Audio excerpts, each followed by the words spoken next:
এই ছেলেটি 12 বছর আগে মারা গিয়েছিল, কিন্তু হঠাৎ করেই সে স্কুলের ছাদে জেগে ওঠে। তার মনে হচ্ছিল সে যেন একটা অদ্ভুত স্বপ্ন দেখছিল।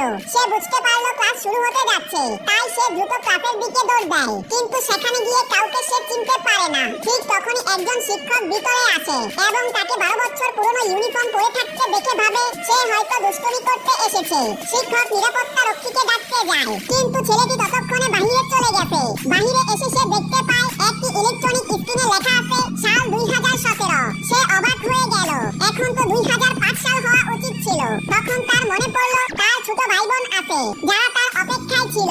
সে সঙ্গে সঙ্গে দৌড়ে বাসার দিকে যায়, কিন্তু দরজা খুলে দেখে তার পরিবার সেখান থেকে অনেক আগেই চলে গেছে এবং দেওয়ালে টাঙানো ছবিগুলো ছিল অন্য এক পরিবারে। এর মধ্যেই বাড়ির মালিক এসে তাকে চোর ভেবে তার কলারে ধরে ফেলে এবং পুলিশে নিয়ে যাওয়ার হুমকি দেয়। ছেলেটি বোঝানোর চেষ্টা করে, কিন্তু মালিক কিছুই শুনে না। হঠাৎ ছেলেটি তাকে এক ধাক্কা দিল, তখন মালিক কয়েক মিটার দূরে ছিটকে গিয়ে পড়ে। ছেলেটি নিজেও অবাক হয়ে যায় নিজের এই শক্তি দেখে। সে মালিকের জিনিসগুলো গুছিয়ে দিচ্ছিল, কিন্তু তখন মালিক একটি লাঠি দিয়ে তার মাথায় আঘাত করে। যখন তার জ্ঞান ফিরে সে একটি হসপিটালে ছিল।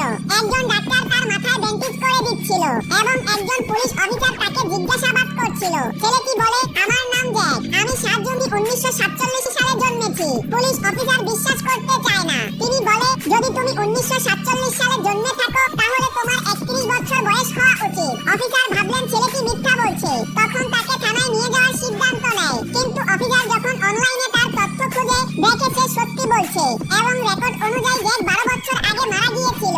এটা দেখে পুলিশ অফিসার কেঁপে ওঠে এবং বিষয়টি তার ঊর্ধ্বতন কর্মকর্তাদের জানানোর সিদ্ধান্ত নেয়। জ্যাক বাথরুমে গিয়ে মুখ ধুতে যায়, তখন সে দেখতে পায় তার কপালের আঘাত পুরোপুরি সেরে গেছে, সেখানে কোনো চিহ্ন ছিল না। এটা তাকে আরো বেশি অবাক করে। ঠিক তখনই আরেকজন পুলিশ অফিসার ভিতরে এলে জ্যাকের ইউনিফর্মে লেখা নাম দেখে কেঁপে ওঠে। জ্যাক, তুমি তো 12 বছর আগে মারা গিয়েছিলে।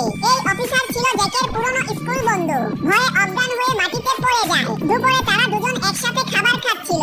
জ্যাকের বন্ধু কাঁপতে কাঁপতে জ্যাকের হাত ছুঁয়ে দেখে, তখন সে বুঝে যায় এটা কোনো ভূত না। সে জ্যাককে জিজ্ঞাসা করে, তুমি কি সত্যি মারা গিয়েছিলে? তাহলে তুমি কিভাবে আবার বেঁচে ফিরলে?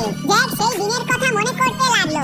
সকালে সে তার ছোট ভাই বোনদের জন্য নাস্তা বানিয়ে নিজের গার্লফ্রেন্ডের সঙ্গে সকালে স্কুলে যাচ্ছিল, কারণ সেদিন ছিল তার জন্মদিন। বিকেলে লিসা জলদি বাড়ি ফিরে যায় জ্যাকের জন্য সারপ্রাইজ প্রস্তুত করতে। সেই সময় জ্যাক ফোন করে, কিন্তু লিসার উপহার তখনও তৈরি ছিল না। এজন্য সে মিথ্যা বলে, আমি আমার ওয়ালেট ক্লাসে ফেলে এসেছি। জ্যাক ক্লাসরুমে ফিরে গিয়ে দেখে তার একজন ক্লাসমেট অজ্ঞান হয়ে পড়ে আছে। সে তখন তাড়াতাড়ি ডাক্তারের জন্য সাইকেল নিয়ে ছুটে, কিন্তু পথে একটি গাড়ি তাকে ধাক্কা দেয়। আর এভাবেই জ্যাক 12 বছর আগে সত্যি মারা গিয়েছিল।